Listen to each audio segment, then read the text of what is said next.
onions, spinach, beets, cauliflower, kale, dino kale actually.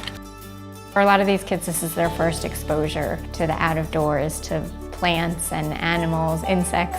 These are larva things that turn into a moth. I feel like it's important for us to build a love of nature for these children. Oh, there's 2 worms! But also an understanding of ecosystems. Because we're a vegetable garden and the kids are eating the produce that we're growing, they're getting a chance to see their own place in the ecosystem. The children love being outside.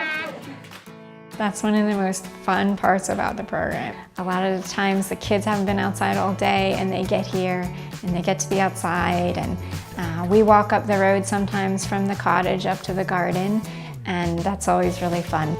The gardening program is a great way for the kids to access the history of this site because they're able to grow some of the same vegetables that Clement Livingston grew that he mentions in his weather journal, which he kept from 1852 to 1892. January 1st, 1873, 8 a.m. The kids get very excited about keeping their own journal, so they're able to look back at Clement Livingston's journal and find out what was happening, and then they can look and see what's happening in our garden here.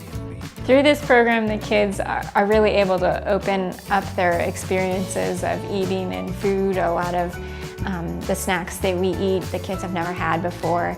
It is a mint sauce, and it's just fresh chopped mint from the garden. And they love to tell me about how they've gone home and asked their parents to buy it at the grocery store, cauliflower, asparagus, things that I think parents typically think their children aren't going to be willing to eat. I mean, they've grown it themselves. Ooh, sweet! And prepared it themselves. I get really excited when I see the kids so enthusiastic about these healthy foods that they haven't been exposed to before. And even more excited when I hear that they've gone home and asked their parents to prepare them and purchase them. I think we're making a real impact in families' lives and their health, and hopefully it will continue for these children into the future.